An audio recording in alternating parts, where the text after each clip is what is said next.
Yan ang one pala. Yes sir. Yun ang mahirap. Kailangan sa 30 seconds lumabas yung Yung baga sa 30 seconds sir, kailangan natin 60 siya mils. mapapasok ng 55 to 60. Ganun. So ang nakaka-apekto doon kung gaano kapino to o Yes, sir. pang-agit ko na. So, nakuha mo na yung tamang ano. Ang tatanong ka mamaya yari ka sa akin. Sayang ang mga kape dapat naiin. Mapait mo siya sir. Mapait ba? Unti-unti. Yung isa-share mo sa iba.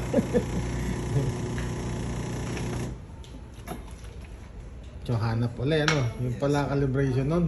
Opo, ganun siya. Matindi no. Kaya trial and error po siya. Iba nga sir, nakakaubos na isang ganyan. Depende Bago nakuha. Depende rin sa beans. Pero yung beans naman natin, nag-share na.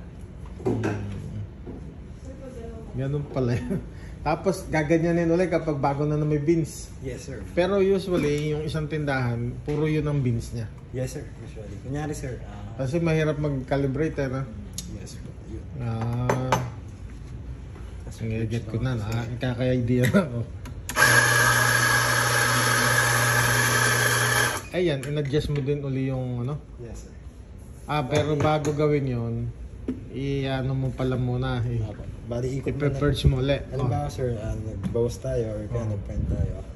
Mag-purge muna tayo. Para mawala yun. Yes po. Usually isang ganito ang purge. Yes sir. Kaya pala to.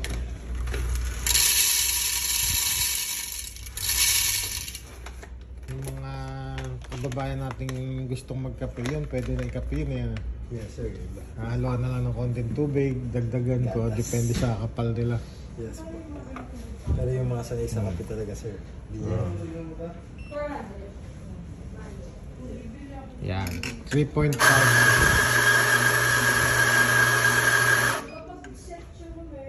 Ano na nga ulit itong 3.5 na to? Yung sa single shot sir, pero babawasan pa natin siya kasi naka 15.2 na ako. Bali sa double ko kasi siya sineset sir. Bali ang magiging time dapat dito is gawin lang natin mo ng 3.5.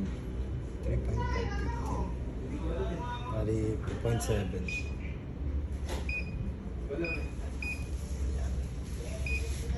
Tapos yung single shot gagawin ko lang 1 point.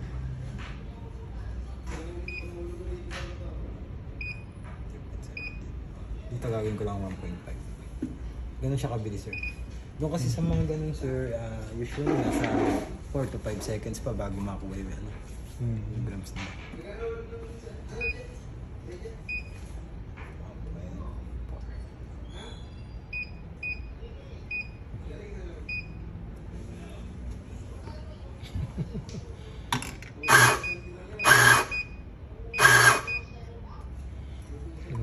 Ulit.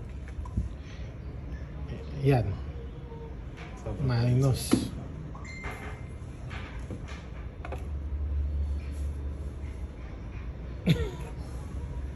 Pwede na yan. Pwede na po siya.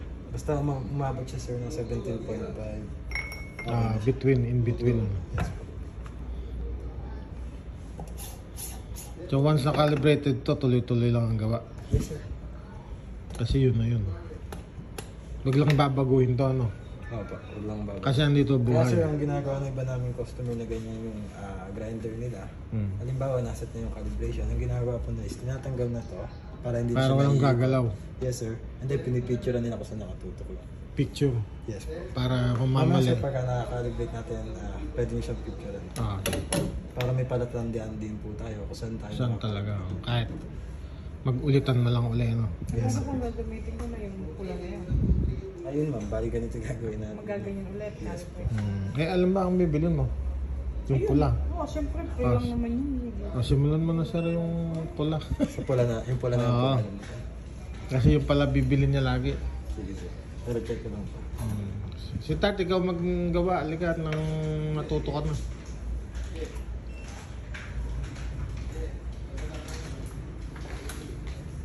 Ikaw na maggawa para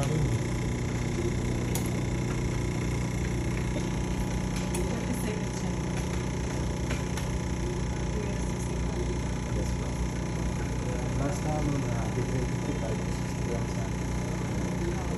Bali, yun naman kasi magbabago na lang siya sa tama.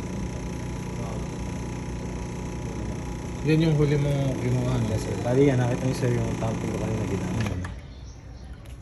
Tingnan niyo sir, almost 80 na siya. Lapit Kasi na. nagbabago po yung texture natin compared din sa thump natin. Isa pa rin yun, no? Bali ma'am, yan na po yung gagamitin natin. Oo. Yeah, dalawa na. 2, 3.